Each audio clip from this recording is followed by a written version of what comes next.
Salam sejahtera pemirsa yang diberkati oleh Tuhan.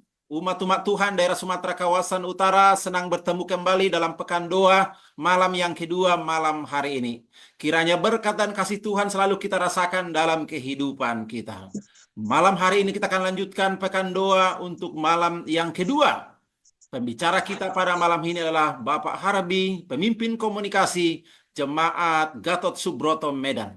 Untuk itu, mari kita akan dengarkan firman Tuhan yang sungguh luar biasa ini. Sebelumnya, mari kita berdoa. Bapa di sorga, berkati kami Tuhan, sementara kami mendengarkan pekabaran malam hari ini yang disampaikan oleh hamba-Mu Bapak Harbi. Biarlah pekabaran ini boleh menguatkan iman kami dan semua pemirsa yang mendengarkannya. Di dalam nama Yesus Kristus kami berdoa. Amin.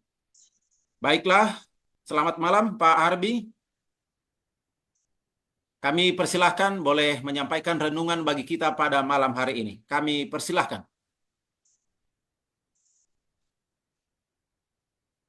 Salam dan selamat malam Bapak Ibu Saudara pemirsa yang diberkati Tuhan. Pada malam hari ini, malam kedua, pekan doa komunikasi, kita akan mempelajari sebagai teladan komunikasi dan pelayanan di zaman modern.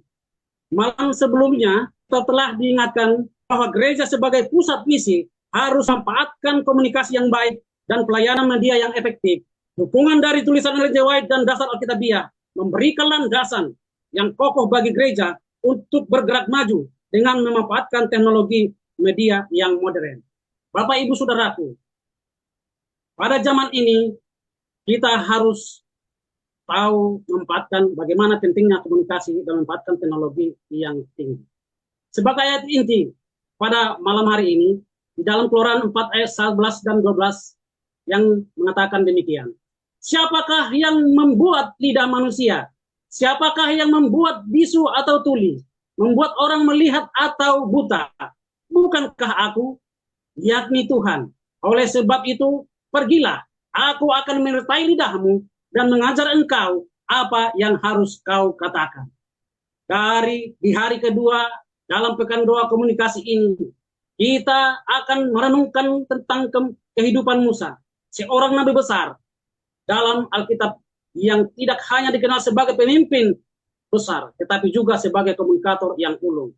Di era modern ini, kita akan melihat bagaimana teladan Musa dapat diaplikasikan dalam pelayanan komunikasi dan media di gereja.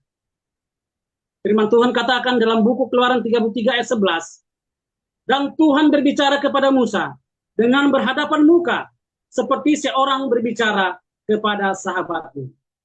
Bila mana kita ingat ayat di atas, maka kita tentu saja tidak ada bantahan bahwa Musa adalah sosok yang dikenal berkomunikasi langsung dengan Allah. Dalam ayat di atas, kita melihat bahwa Tuhan berbicara kepada Musa dengan berhadapan muka. Seperti seorang berbicara kepada sahabatnya. Bisa dikatakan bahwa Musa memiliki hubungan yang intim dengan Allah. Musa memiliki hubungan yang sangat dekat dengan Tuhan. Terlihat bagaimana komunikasi yang terus-menerus dengan Tuhan.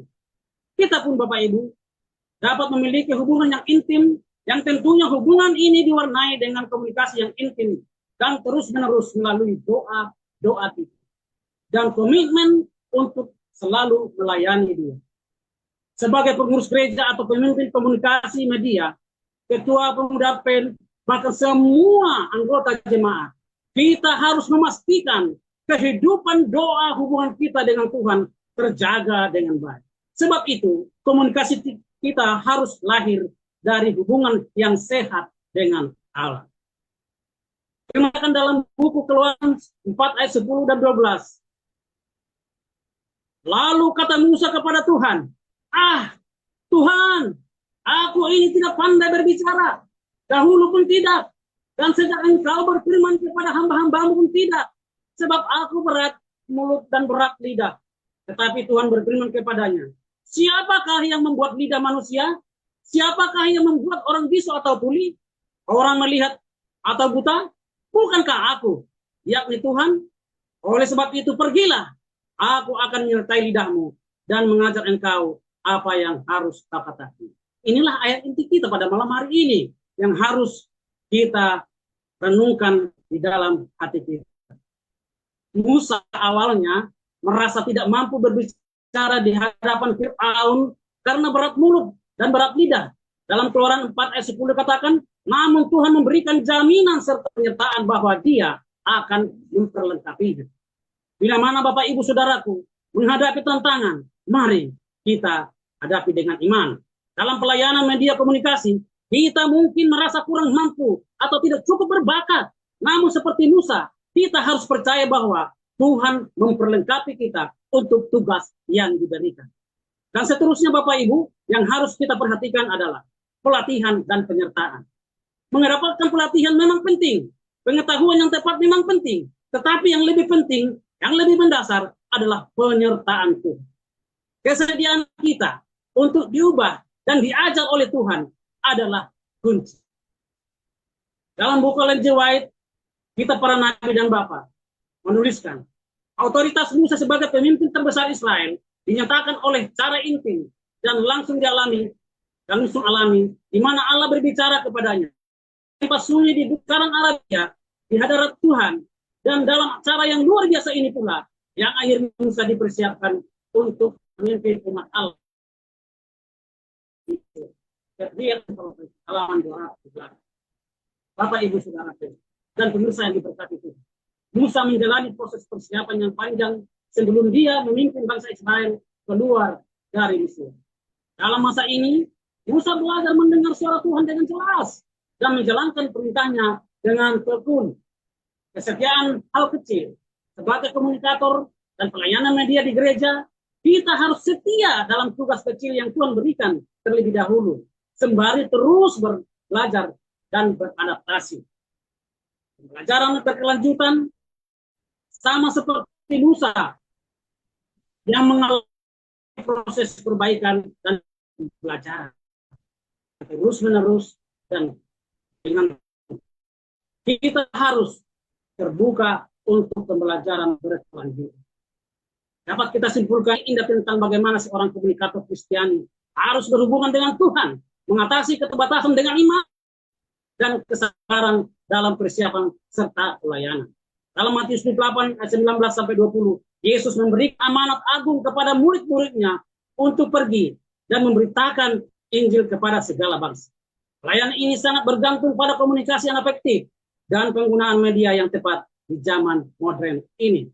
Marilah kita memohon agar Roh Kudus mengobarkan kembali semangat kebangunan rohani di hati kita. Sebagai komunikator Injil, misi kita adalah membiarkan Yesus bersinar melalui kata-kata kita, tindakan kita, dan kehidupan kita. Saudara-saudaraku, komunikator yang terkasih, para pemirsa, mari kita belajar dari Musa, hubungan kita dengan Tuhan, mengalahkan keterbatasan kita, dan berkomitmen untuk persiapan yang tekun dalam pelayanan media dan komunikasi.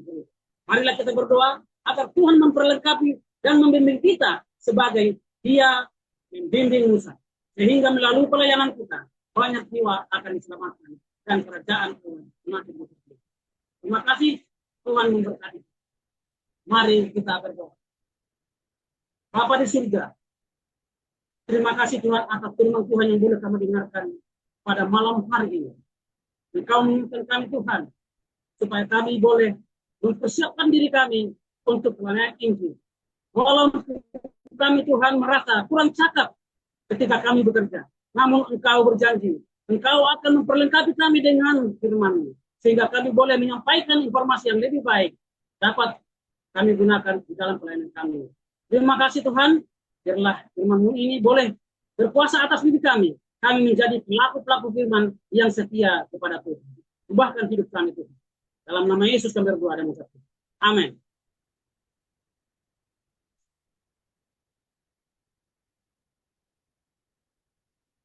Baik, terima kasih Pak Arabi atas pelajaran yang sungguh luar biasa. Dan kita terberkati semua pada malam hari ini pemirsa. Sampai di sini pekan doa malam yang kedua. Semoga Tuhan memberkati kita semua. Amin. Salam sejahtera pemirsa yang diberkati oleh